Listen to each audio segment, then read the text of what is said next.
बिहार के तमाम नियोजित शिक्षक भाई बहन को आनंद कौशल का हाईकोर्ट पटना ने जो न्यायादेश पारित किया है वह न्यायादेश सरकार अभी तक लागू नहीं की है, उस पर उसका इम्प्लीमेंट नहीं की है। ये बात बहुत सोचनीय है कि आखिर इतना तेज रफ्तार में चल रहा है सरकार, इतने सब काबिल अधिकारी हैं और माननीय हाईकोर्ट पटना का न्यायादेश आए इतना दिन हो गया, अभी तक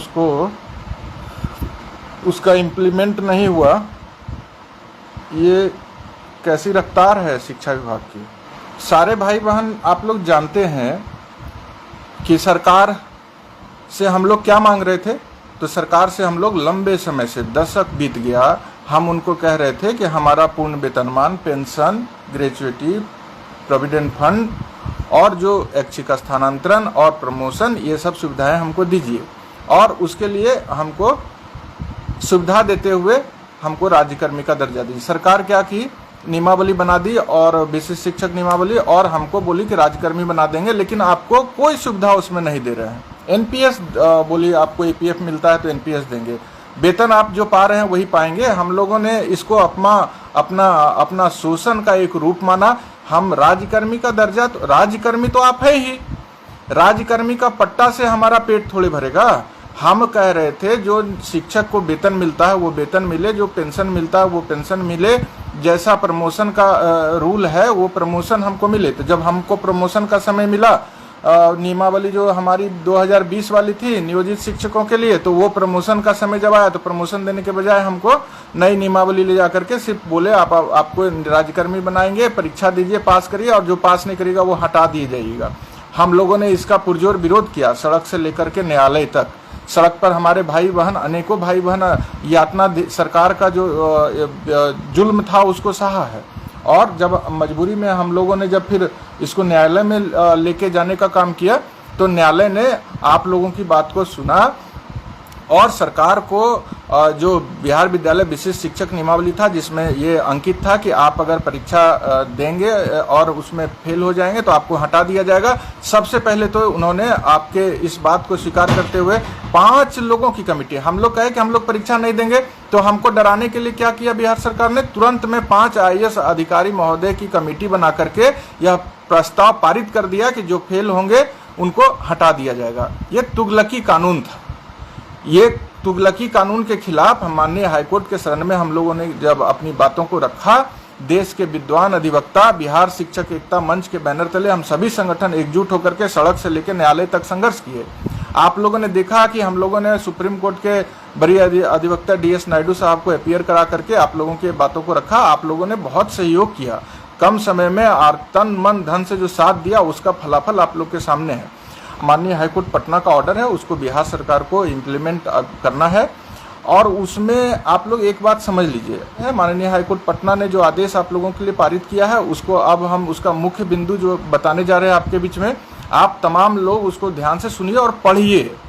ये आदेश आपके बदौलत आया है। माननीय हाईकोर्ट पटना जो न्यायादेश पारित किया है, वह न्यायादेश हम लोगों का बस का बात नहीं था। बिहार शिक्षक एकता मंच आप लोगों के आशीर्वाद से, तन मन धन से दिए गए साथ और सहयोग से यह लड़ाई को माननीय न्यायालय में, माननीय उच्च न्यायालय पटना में लड़ा है और न्यायादेश पारित करवाया है। तो न्यायादेश पारित हुआ तो एक भय जो हमेशा सरकार हम लोगों के ऊपर ऐसे बंदूक सटा दी थी कि भाई 2 परीक्षा नहीं दोगे तो भी तुमको हटा देंगे, दोगे तो फेल करोगे तो भी तुमको हटा देंगे, मतलब डर से हमको फॉर्म भरवा दिया। बहुत हम लोगों ने लड़ा और माननीय हाईकोर्ट पटना ने न्यायादेश पारित कर दिया। उसमें आपको 59 नंबर बिंदु में उन्होंने स्पष्ट रूप से अंकित कर दिया कि कोई भी शिक्षक जो परीक्षा देंगे या नहीं देंगे, फेल करेंगे, उनको हटाया नहीं जाएगा। ये एक आपके लिए बड़ा राहत था। और सगया आपको समझना क्या है कि हम नियोजित शिक्षक रहेंगे तो हमको प्रमोशन मिलेगा कि नहीं, हमको पेंशन मिलेगा कि नहीं, हमको ग्रेचुइटी का लाभ मिलेगा कि नहीं, हमको प्रोविडेंट फंड मिलेगा कि नहीं। तो आपको सबसे पहले हम बता देना चाहते हैं कि जो भी हमारे नियोजित शिक्षक भाई बहन हैं जो परीक्षा नहीं दिए हैं, उनको जो माननीय हाईकोर्ट पटना के द्वारा पारित किया गया आदेश, उसके आलोक में पूर्ण वेतनमान, मतलब नियमित शिक्षक को जो वेतनमान मिलता है वो वेतनमान मिलेगा, पेंशन मिलेगा, प्रमोशन मिलेगा, ग्रेचुइटी और भविष्य निधि का लाभ मिलेगा, चिकित्सा सुविधा मिलेगा और भी जो नियमित शिक्षक के लिए निर्धारित लाभ है वो मिलेगा। साथ ही नियोजित शिक्षकों की नौकरी 60 साल तक बरकरार रहेगी। ये जो है माननीय हाईकोर्ट ने जो पारित किया है न्यायाधीश, उसके आलोक में मिलेगा। आप लोग को ये जो माननीय हाईकोर्ट पटना ने पारित किया है उसका सबसे अहम बिंदु क्या है उसको भी समझना पड़ेगा। माननीय हाईकोर्ट ने 60 नंबर बिंदु में स्पष्ट लिखा है, समझ लीजिए। हाईकोर्ट का जजमेंट बहुत लंबा चौड़ा नहीं है, उसको आपको पढ़ना चाहिए। उसमें भी 2 बिंदु है 59 और 60 जो आपके जो माननीय हाईकोर्ट ने जो 2 बिंदु के माध्यम से अपना आदेश पारित किया है, अपना इंस्ट्रक्शन दिया है, उसको तो निश्चित रूप से पढ़ना चाहिए। 1 पेज का ही मात्र है। माननीय हाईकोर्ट पटना ने अपने अंतिम बिंदु जो अंतिम अपना आदेश था जजमेंट, उसमें जो लिखा उन्होंने 60 नंबर में लिखा, हम यह स्पष्ट करते हैं कि नियोजित शिक्षकों को जारी रखने के लिए और विशिष्ट शिक्षक के रूप में नियमित नियुक्तियां करने में राज्य द्वारा की गई कवायदों को आरटीई अधिनियम 2009 की धारा 23 के प्रावधानों का पालन करना होगा। आदेश है कि राइट टू एजुकेशन एक्ट 2009 की धारा 23 के प्रावधानों को पालन करना होगा। यह आदेश है सरकार को। तो मेरे भाई बहन, आप तमाम लोग जुड़े हैं तो आपको यह समझना होगा कि राइट टू एजुकेशन का 23 क्या है, रूल 23 क्या है। तो बात जो हम लोग कह रहे थे यह हवा में नहीं कह रहे थे, यह बात हम लोग राइट टू एजुकेशन में जो प्रावधान किया गया उसके तहत कह रहे थे। अब माननीय हाईकोर्ट ने भी यह आदेश सरकार को कर दिया है कि 23 को लागू कीजिए। सरकार की बेचैनी समझिए। इसमें यहाँ पर क्यों सरकार इतना जल्दी हाय तौबा मचा के डरा के सबको फॉर्म भरवा दी और पास करके सबको विशिष्ट शिक्षक बनाना चाह रही है? क्योंकि सरकार कहती है कि जिस दिन आप विद्यालय में योगदान करेंगे उस दिन से आप विशिष्ट शिक्षक बन जाएंगे। मतलब आपका अपॉइंटमेंट का डेट उसी दिन तय कर देगा जिस दिन आप योगदान करेंगे। पिछला जो 15 साल 18 साल 10 साल का आपका सर्विस लेंथ है वह सब खत्म कर देगा। क्यों खत्म कर देगा? इसके पीछे सरकार की क्या साजिश है? वह यह साजिश है कि इसमें जो कहा गया है राइट टू एजुकेशन के इसमें राइट टू एजुकेशन के सेक्शन 23 में इसमें जो कहा गया है उसमें कहा गया है कि नियमित शिक्षकों के साथ तथा समान कार्य और अनुभव के समान होंगे। मतलब अगर आपका डेट ऑफ ज्वाइनिंग और डेट ऑफ ट्रेनिंग जो भी बाद में हो, वहां से आपको नियमित शिक्षक वाला वेतन निर्धारित करना। मान लीजिए नियमित शिक्षक का इंडेक्स जो होगा, वेतन का जो उनका इंडेक्स होगा, उसमें उनको नियुक्ति के बाद आपका ट्रेनिंग से 15 साल हो गया, 12 साल हो गया, तो 12 साल में जो वेतन आपका अभी होना चाहिए वो निर्धारित होगा। क्योंकि आप ट्रेनिंग कर लिए 2010 में, कुछ मेरे भाई बहन 2007 में ट्रेंड ही बहाल हुए, तो समझिए 2007 में जो भाई बहन बहाल हुए ट्रेंड में, उनका जब नियमित शिक्षक का स्केल 2007 से देखेगा और उसको जब ले जाएगा 17 साल के बाद उस लेवल पर, तो उनका वेतन कहाँ जाएगा? और आपके सर्विस में ब्रेक अगर सरकार कर देती है विशिष्ट शिक्षक बना करके, तो आज से उसमें यह भी लिखा है कि नियोजित शिक्षक के लिए भी लागू होगा और विशिष्ट शिक्षक के लिए। लेकिन विशिष्ट शिक्षक का जब पहले का सर्विस लेंथ खत्म कर देगा योगदान, फ्रेश योगदान करा करके, तो उनको तो लाभ जो भी मिलना होगा आज जब विद्यालय में योगदान करेंगे तब से मिलेगा। इसीलिए हम कह रहे थे सरकार के मन में अगर खोट नहीं है तो इसमें सेवा निरंतरता का लाभ विशिष्ट शिक्षक में देता, तब समझते। सरकार के मन में हमेशा हम लोगों को नुकसान पहुंचाने का, शोषण करने का, साजिश के तहत नियम बनाने का एक उनका ये हो गया है, मनसा हो गया है। तो उस मनसे को हम लोगों को बहुत तेज अपने आप को सारे लोग समझ रहे हैं। तो हम शिक्षक हैं, हम पढ़ाते हैं नियम कानून सबको, तो हमको कुछ आता जाता नहीं है ऐसी बात थोड़े है। हम लोगों ने भी लंबा अनुभव रखा है न्यायालय में संघर्ष करने का। तो सरकार को यह अब करना क्या पड़ेगा? अभी सरकार को इतने दिन हो गए माननीय हाईकोर्ट पटना के द्वारा न्यायाधीश पारित किए हुए, अब उनको सेक्शन 23 आरटीई का लागू करना था, अभी तक लागू नहीं किए हैं। इसके बजाय वह बेचैन है कि विशिष्ट शिक्षक का दूसरे चरण का परीक्षा ले लो और फिर से गुमराह करो लोगों को, और गुमराह करके फॉर्म भरवा के विशिष्ट शिक्षक बना दो। क्योंकि उनका अगर वेतन सेक्शन 23 के तहत निर्धारित भी करना पड़े तो जो स्टार्टिंग इंडेक्स है वहां से ही उनको वेतन हम दें नियमित शिक्षक का भी। लेकिन आप अगर नियोजित शिक्षक के रूप में अपना सर्विस लेंथ आपका ट्रेनिंग के बाद भी 10 साल 12 साल का, तो अभी आप समझ लीजिए 45,000 पे अगर आप होंगे, तो नियमित शिक्षक का जब लेंथ ला करके और 10-12 साल का इंडेक्स पर ले जा करके जब वेतन फिक्स करेगा तो 80-90 हजार आप जाएंगे। ये पैसा बचाने के लिए सरकार तमाम साजिश रच रही है। राज्यकर्मी का मतलब क्या होता है? राज्यकर्मी का सुविधा ना जी, शिक्षक आप बना रहे हैं, सेवा का निरंतरता, हमारा डेट ऑफ ज्वाइनिंग जो है उसको आप एक्सेप्ट क्यों नहीं किए साहब? डेट ऑफ ज्वाइनिंग अगर आप एक्सेप्ट कर लेते विशिष्ट शिक्षक के रूप में कि डेट ऑफ ज्वाइनिंग हम जो नियोजित शिक्षक के रूप में जब ज्वाइन किए वही रहेगा, तो आज जो आरटी का सेक्शन 23 हमको हमारे ऊपर हाईकोर्ट ने कहा है लागू करने के लिए, तो हमको तो उसका लाभ मिलता, पूरा वेतन मिलता, ग्रेचुइटी मिलता, प्रोविडेंट फंड मिलता, पेंशन मिलता, सब चीज मिलता। आज नियोजित शिक्षक को कह दिया है कि अगर नियोजित शिक्षक पंचायती राज संस्था के अधीन ही रहेंगे फिर भी उनको आपको पेंशन देना है, ग्रेचुइटी देना है और नियमित शिक्षक के समान वेतनमान देना है। ये तो स्पष्ट माननीय हाईकोर्ट पटना ने कर दिया। लेकिन नियोजित शिक्षक को मिलेगा तो उनको 10-11 जब से ट्रेंड हुए तब से वेतनमान का लाभ मिलेगा। विशिष्ट शिक्षक को फ्रेश अपॉइंटमेंट अगर कर देगा, डेट ऑफ ज्वाइनिंग अगर विद्यालय में योगदान की तिथि को मान लेगा, तो उनको तो सरकार ठग लेगा, उनको तो बहुत नुकसान आर्थिक पहुंचा देगा। यह साजिश है सरकार की कि आपको हर हालत में आर्थिक तंगी में बनाए रखना।